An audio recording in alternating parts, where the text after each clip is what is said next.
अस्सलामुअलैकुम व्यूअर्स, ये है मलिक अली एकेडमी और आप देख रहे हैं learn SQL step by step video series.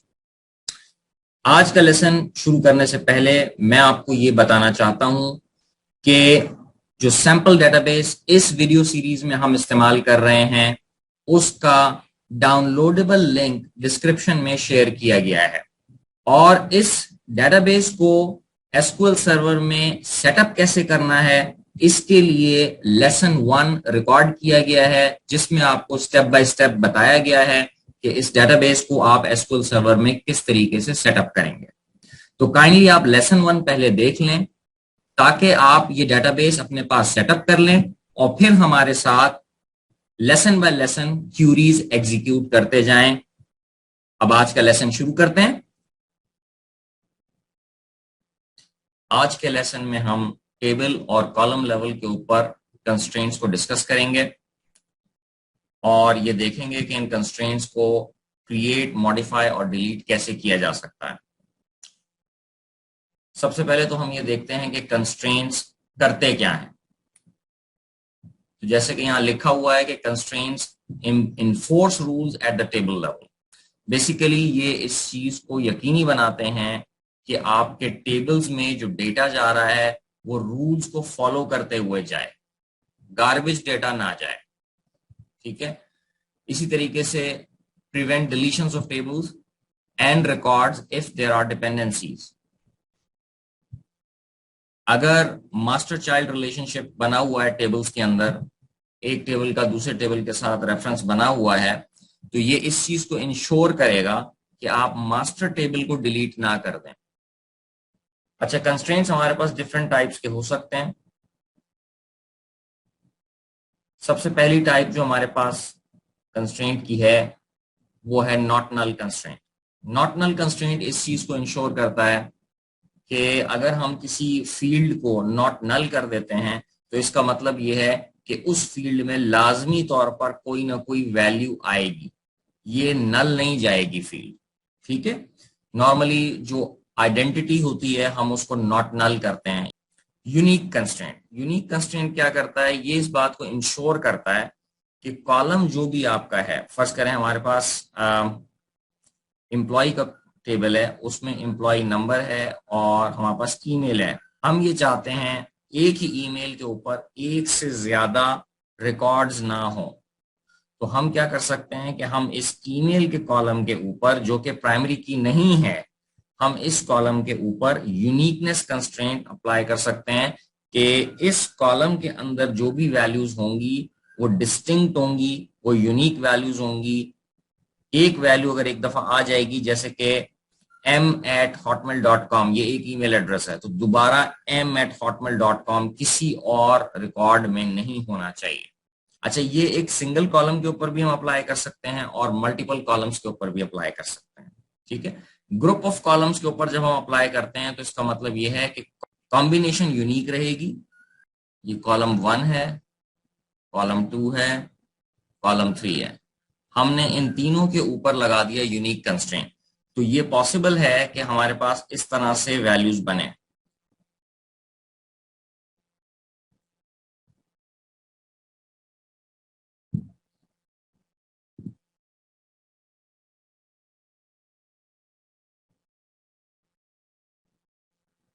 अब आप ये देखें, किसी भी एक कॉलम के अंदर 0 1 सिर्फ हम ले रहे हैं तो 0 तो बार बार रिपीट हो रहा है रिपीट। आप देख सकते हैं 1 भी बार बार रिपीट हो रहा है, 0 1 सब रिपीट हो रहे हैं। मगर कॉम्बिनेशन अगर हम लेते हैं इन कॉलम्स की, तो ये जो हमारे पास वैल्यू आई है 0 0 0, ये इन तमाम रिकॉर्ड्स में दोबारा रिपीट नहीं हुई है। आप इसको चेक कर सकते हैं, 3 मरतबा 0 दोबारा नहीं आए। इसी तरीके से यहाँ पे 0 0 1 दोबारा कहीं नहीं होगा। इसी तरीके से 0 1 0 वो नहीं होगा कहीं और। 0 1 1 ये दोबारा रिपीट नहीं हुआ है। 1 0 0 ये भी रिपीट नहीं होगा। 1 0 1 ये रिपीट नहीं होगा। तो ये जितने भी रिकॉर्ड्स हैं इनके अंदर ये यूनिकनेस है कि कॉम्बिनेशन ऑफ कॉलम्स जो हैं वो रिपीट नहीं होंगे। तो ये चीज कहलाती है हमारी यूनिकनेस कंस्ट्रेंट। अगर हम कॉलम्स के ऊपर मल्टीपल कॉलम्स पे अप्लाई करें तो इस तरीके से ये काम करती है। अब आते हैं हम प्राइमरी की तरफ। प्राइमरी की जैसे कि हम सब जानते हैं ये रिकॉर्ड्स को आइडेंटिफाई करने के लिए होती है और ये uniquely identify each row in a table. It is unique and not null. Primary key unique भी होती है और नल भी नहीं होती। लाजमी तौर पर इसमें कोई ना कोई वैल्यू का होना जरूरी है, अदरवाइज हम रिकॉर्ड को आइडेंटिफाई नहीं कर सकते। रिकॉर्ड्स की आइडेंटिफिकेशन के लिए हम प्राइमरी की यूज करते हैं। फॉरेन की क्या करती है? फॉरेन की टेबल्स को एक तरह से रिलेट करती है एक दूसरे के साथ। enforces a foreign key relationship between a column and a column of the reference table। एक टेबल को दूसरे टेबल के साथ, फर्ज कर लें हमारे पास एक एम्प्लॉय का टेबल है और एक तरफ यहाँ पे हमारे पास ईएमपी नंबर है, ठीक है, एम्प्लॉय का नंबर है, ये एक टेबल है हमारे पास। दूसरा एक और हमारे पास टेबल है और वो है एम्प्लॉय की एजुकेशन का, ठीक है, यहाँ पे एम्प्लॉय की एजुकेशन है। तो यहाँ पे जो प्राइमरी की होगी वो यकीनन एजुकेशन तो होगी, हमारे पास यहाँ एजुकेशन आईडी होगी, ईडी आईडी है, मगर यहाँ पे एम्प्लॉय एम्प्लॉय की कौन सी एजुकेशन है? तो एम्प्लॉय नंबर भी होगा एज ए रेफरेंस, ठीक है। तो यहाँ पे इस टेबल में, एजुकेशन के टेबल में एम्प्लॉय नंबर एक फॉरेन की के तौर पर काम करेगा, जबकि एम्प्लॉय के टेबल में ये employee number as a primary key के तौर पर काम करेगा, ठीक है। एम्प्लॉय के टेबल में तो एम्प्लॉय नंबर प्राइमरी की है, मगर एजुकेशन के टेबल में एम्प्लॉय नंबर एक फॉरेन की है, ठीक है। और यहाँ पे प्राइमरी की हमने एजुकेशन आईडी को लिया हुआ है। चेक का कंस्ट्रेंट किसी कंडीशन के अगेंस्ट चेक करता है कि तमाम रिकॉर्ड्स के अंदर जो वैल्यूज हैं वो उस कंडीशन को लाजमी तौर पर फुलफिल करती हो। मसलन आपने कहा कि किसी भी एम्प्लॉय की सैलरी वो 25,000 से कम नहीं होगी, तो अब ये चेक करेगा कि किसी भी एम्प्लॉय की सैलरी 25K से कम ना हो। आप ये भी डिफाइन कर सकते हैं 25K से कम ना हो और 10 लाख, 20 लाख, 50 लाख से ज्यादा ना हो, तो ये दोनों कंडीशंस को चेक कर सकता है। बेसिकली ये कंडीशन चेक करने के लिए होता है किसी भी कॉलम के ऊपर जो हम लगा सकते हैं कोई भी कंडीशन। इसके अलावा भी हमारे पास एक कंस्ट्रेंट होता है, वो कहलाता है डिफॉल्ट कंस्ट्रेंट। अच्छा, डिफॉल्ट का कंस्ट्रेंट ये करता है कि कॉलम के अंदर डिफॉल्ट वैल्यू दे देता है। अगर वैल्यू स्पेसिफाई ना की जाए तो बाय डिफॉल्ट वो वैल्यू दे देगा। इस चीज को बोलते हैं डिफॉल्ट कंस्ट्रेंट। चलें आगे चलते हैं। ये जनाब हम एम्प्लॉय का टेबल क्रिएट कर रहे हैं और साथ ही साथ कंस्ट्रेंट्स अप्लाई करते जा रहे हैं at the time of creation of table. तो एक है नॉट नल का कंस्ट्रेंट, जैसे कि मैंने आपको बताया था, यहाँ पे कोई ना कोई वैल्यू देना जरूरी है। ई नेम के साथ हमने नॉट नल दे दिया है। इसका मतलब यह है कि इस स्टेज के ऊपर आपको कोई ना कोई नाम फराहम करना है, कोई ना कोई स्ट्रिंग वैल्यू आपने देनी है, ठीक है। फिर सैलरी, यहाँ पे आपने डिफॉल्ट सैलरी दे दी है। अगर कुछ सैलरी स्पेसिफाई नहीं की जाएगी तो बाय डिफॉल्ट ये वैल्यू सेव कर दी जाएगी। इसके अलावा हमारे पास जो कंस्ट्रेंट थे, प्राइमरी की का कंस्ट्रेंट था, यूनिक कंस्ट्रेंट था, चेक कंस्ट्रेंट था और फॉरेन की का कंस्ट्रेंट था। अब एक एक इन सबको देखते हैं।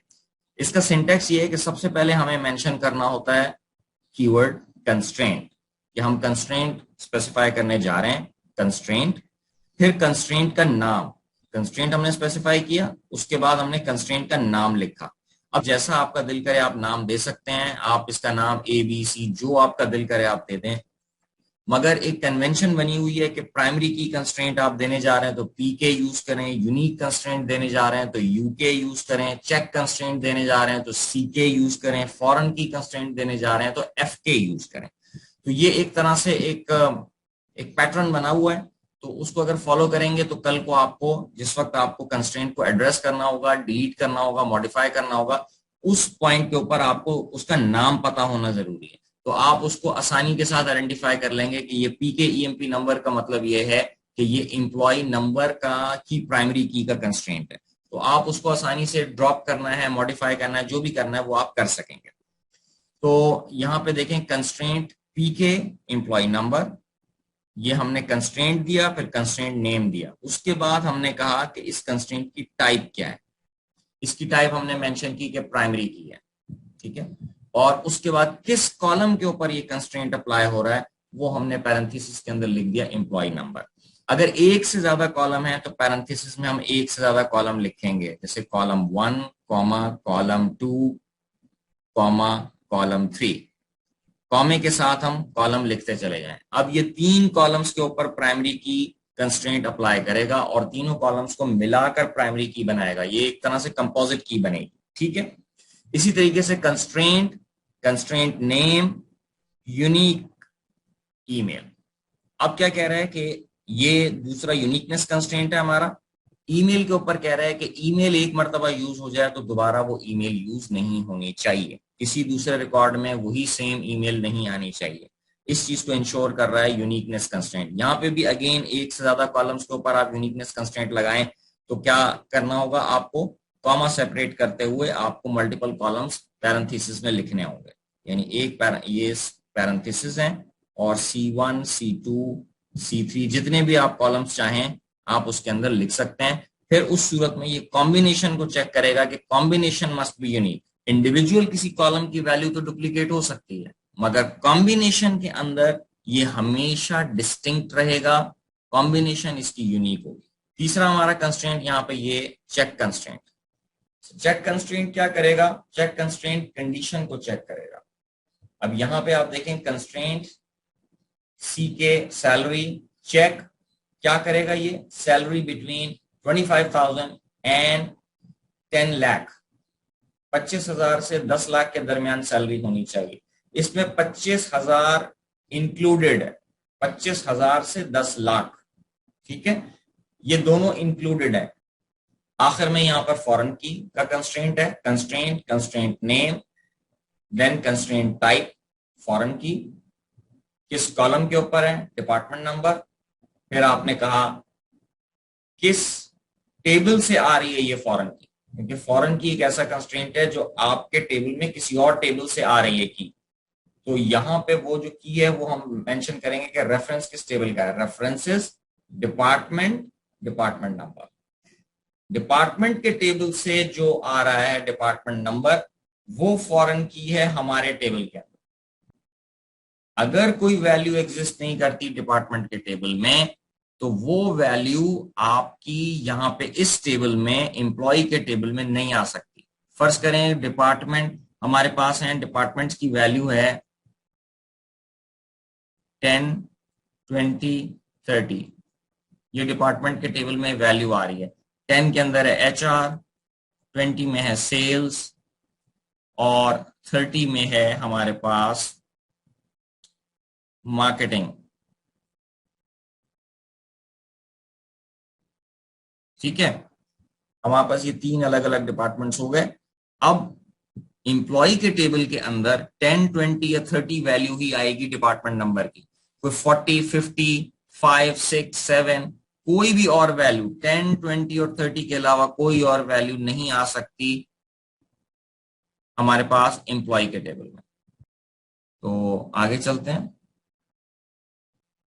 How to add constraint after table creation. अच्छा, अब हमारे पास टेबल ऑलरेडी मौजूद है और हमें उसके अंदर कंस्ट्रेंट्स को ऐड करना है, डिलीट करना है।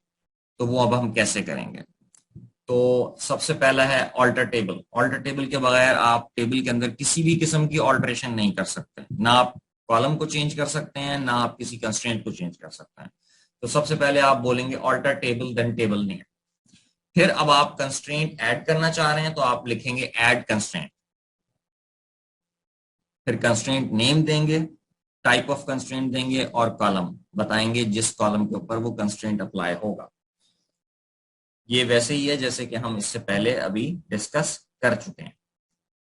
इसी तरीके से अगर हमें कंस्ट्रेंट को ड्रॉप करना होगा तो again alter table name then drop constraint name.